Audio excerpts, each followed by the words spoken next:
and the day after we were much older. Everyone on the show is so good, and so good at playing the relationships between the characters. What was the atmosphere like on set? Because you have such, your character has such an awkward relationship with so many of these people. And some actors are method and some aren't. Was it, all buddies on set, or were there times where people were like, okay, I can't talk to you today? Yeah, it does happen, and I gotta tell you a secret, that the method thing is not that interesting. Method is like, try to drink this 50 times the same way and think about the same thing every time. It's really boring. So the whole thing about gaining weight or, being a butcher for 3 years because you have to play a butcher, it's a different thing. It's just research, right? And you can do that in different scales. So we all need to be private once in a while by ourselves if there's a certain scene coming up. And sometimes we don't need to, then we can chit-chat and make crack jokes. But it's often in the most bizarre situations where we're having fun. And because it's just so horrific what happens, and we gotta laugh a little. Did I answer the question?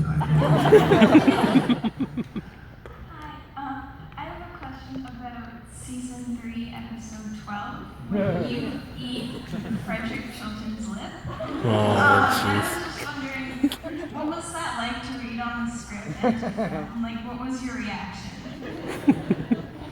Actually, that was not in the script. It was something they came up with in the last second, and I was all confused because what was happening with lip, and then they added that stuff. It was kind of gross. And the thing is that we did it with a prosthetic thing that's made out of, I don't know, some artificial fabric. So I had to, obviously, but not really swallow it. And it was super tricky because it was sticky. So I had to do it with a certain amount of force. At the same time, I had to close my throat so it didn't go all the way down. So we only did it a couple of times, and then I kind of half swallowed it. But I think that, thinking about it, I think it was well deserved. Children had the fake coming, right? I should point out, by the way, if you're a fan of the makeup effects and a lot of the gore and special effects in Hannibal and in other movies, it's been added to Fan Expo tomorrow, 2:45 p.m. in the South Tower, room 716. Fake blood, real sweat, and lots of tears.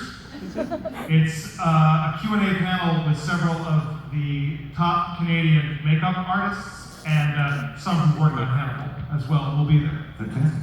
Yeah. And you have to go and watch it. What they can do is, they do miracles. They're just absolutely fantastic.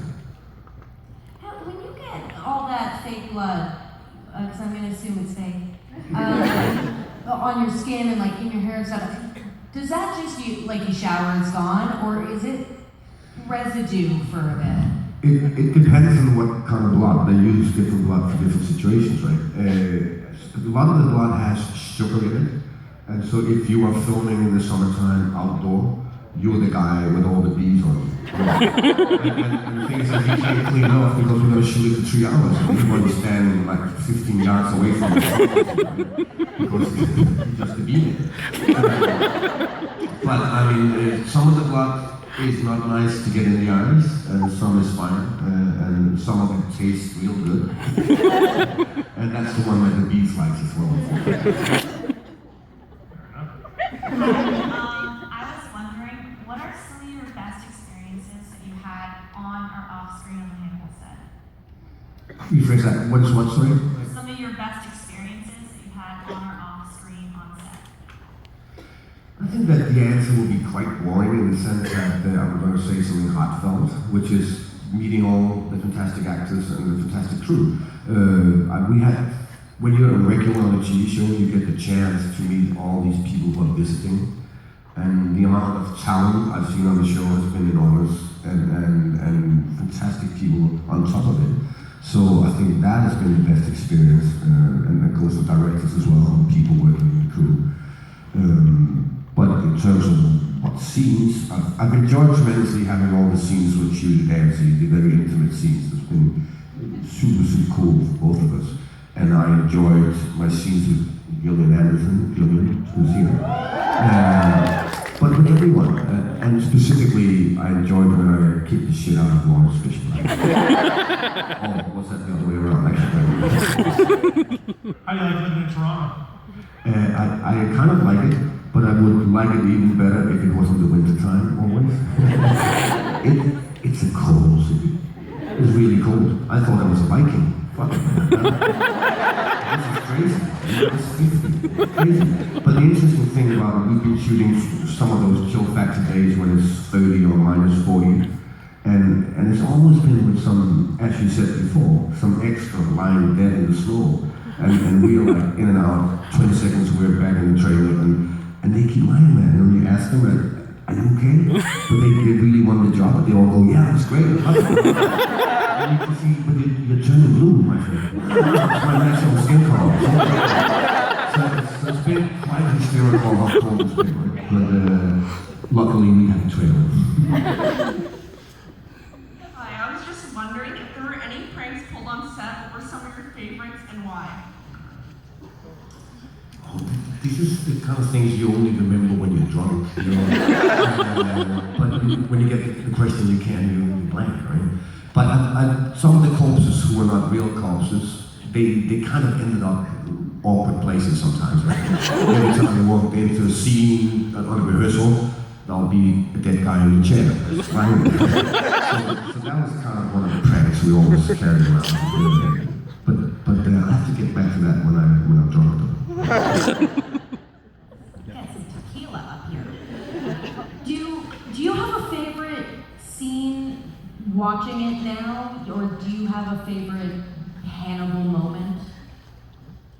There's a lot of it, and again, a lot of the stuff that you're not in yourself, you get surprised when you see it, and also you see what they've done with it. I remember one of the scenes that I specifically loved was when Hugh Dancy, Will Graham, was in jail, and Alana was on the other side, and she leaned in to kiss him, and she morphed into this black kind of ghost and evaporated, which was extremely beautiful and sexy. And I thought that was a fantastic moment. But one of my favorite sequences was probably the last episode of the last scene of season 2, where Hannibal cleans up in the house. Everybody is a business. But I thought it was a beautiful scene, very heartbroken scene, and everybody was acting fantastically. And then there was some cool music, and then it started raining, and it was really Hannibalistic. It's such a visually beautiful show. The young lady in the top hat. Okay, so I know that this will most likely be the end of Hannibal, which is going to be sad for so many people because we're going to miss watching you. But I was just wondering if there was any, if you could tell us what you personally will miss the most about getting to be Hannibal, not about meeting the other actors or everything, we just mean specifically about playing this character. You knew I was going to answer that. All right, but I've enjoyed tremendously playing Hannibal, the character, because it's a character who can do anything. And I mean, for the first time in my life, I'm always interfering. I'm always like, when I see the script, I go like, that doesn't work, he wouldn't do that, blah, blah, blah. But with Hannibal, he can do everything. Whatever, I mean, if it's to his advantage, he will do it. He will dress up like a woman. He will speak French. He will sing Italian. And for that reason, he's a man full of surprises. And that is, for any actor, a fantastic gift. And we only seen the top of the mountain, or the iceberg, what do you call it? Because, yeah, I can only imagine what he would do when he was in the jail with other people. That would be interesting, right? And hungry. Just playing him has been like playing a billion different characters, even though we were still the same character. Okay, so you've played Hannibal Lecter, you punched James Bond in the balls. Great. If you could What else do you want to do? if you could jump into any other franchise now, an established franchise, or take over an iconic role, what would it be? What was that? Yeah, that would be awesome, wouldn't it? Yeah. which I'm doing that next week. Yeah. Star Wars.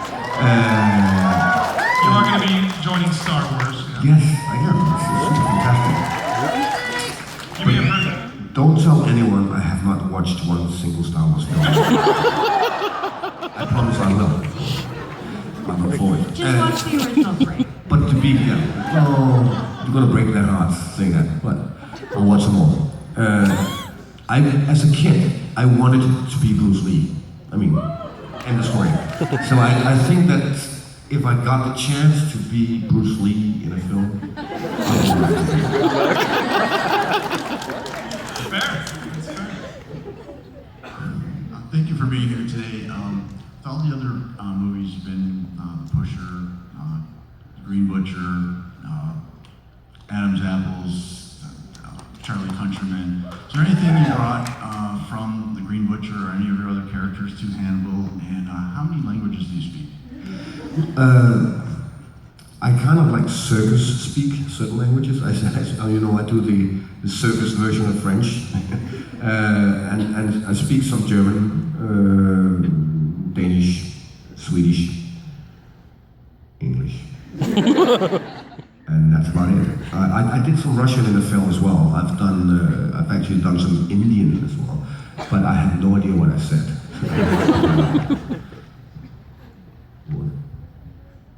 I barely speak my own language. Join the club. Oh. Here's what I thought we were going to go, but Stefano went away. Hello. My question is, how did you? I was surprised when I saw you in the music video with Rihanna. You've seen it? How did you get involved with that? Yeah, good question. I don't know what happened actually. My manager called me and said that Rihanna wanted to be in a music video, and I was like, do I have to dance? But I mean, it was a crazy project. I mean, on the paper, that was a very large, elaborate story, and we never got to shoot it because it was such a rock and roll project, right? But it reminded me of doing stuff like back in the 80s where you just went for it. And she's a fantastic woman, and I really thought that was a cool song. And I think she turned that video into something really cool and splashy as well.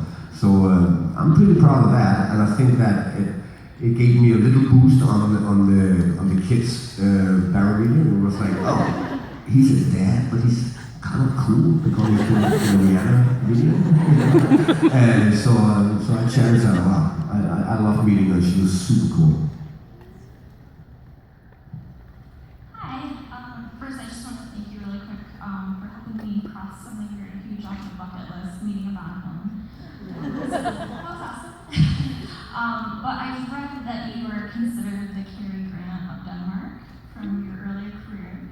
So, what was it like transitioning from such a romantic heartthrob character to this really evil, conniving villain? Transition for which films? Sorry, For Casino? Well, I guess all actors want to be challenged, and they want to get offers that are different. Not all actors get that chance, but I've been very lucky that people have seen me with different eyes, whether it's been back home in Denmark, or a German film, or an American film. So I've been super lucky that I've had the chance to do a variety of crazy comedies and very serious films. So I don't really think so much about the transformation from one thing to the other. I just focus on the script that's in front of me, and if you start comparing with other stuff you've done, you already lost the battle. You have to focus on whatever you're doing. If it does look slightly like something you've done before, you shouldn't be afraid of that, because that's the best option for the film. If you're just always trying to change yourself in order to challenge yourself, it's kind of boring because it doesn't serve the film. So you should do what the script wants you to do and add some inspiration to that. But if you're looking for a challenge, you can just climb maybe up a mountain. That's a big challenge. No. Hi there. I actually have a question about I was wondering, it's incredible. I was wondering how you tackled a role in which you had no lines, and you were outside fighting around in mud, and you didn't have an eye. I feel like as an actor that must be incredibly difficult. Yeah, well, you know, in the beginning I thought that this is going to be a walk in the park. Obviously, I don't have to learn my lines. I won't be that the guy with the funny accent. It's not saying anything. But you're right. You take the tool away from an actor. One important tool, the language. And when that's gone, you have to consider how you want to express yourself differently, right? And it was quite tricky with that film because he couldn't just scratch himself because he wasn't really human. So we had to like invent this gorilla creature that's just sitting there in the zoo watching people. So it was quite a challenge that I wasn't really aware that it would be, but it was a physical, very demanding film. Ladies and gentlemen, Hannibal Lecter!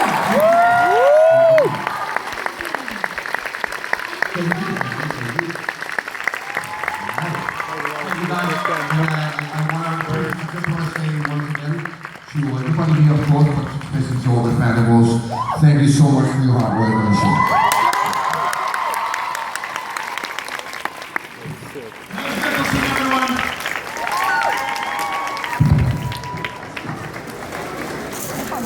Everybody rush the stage.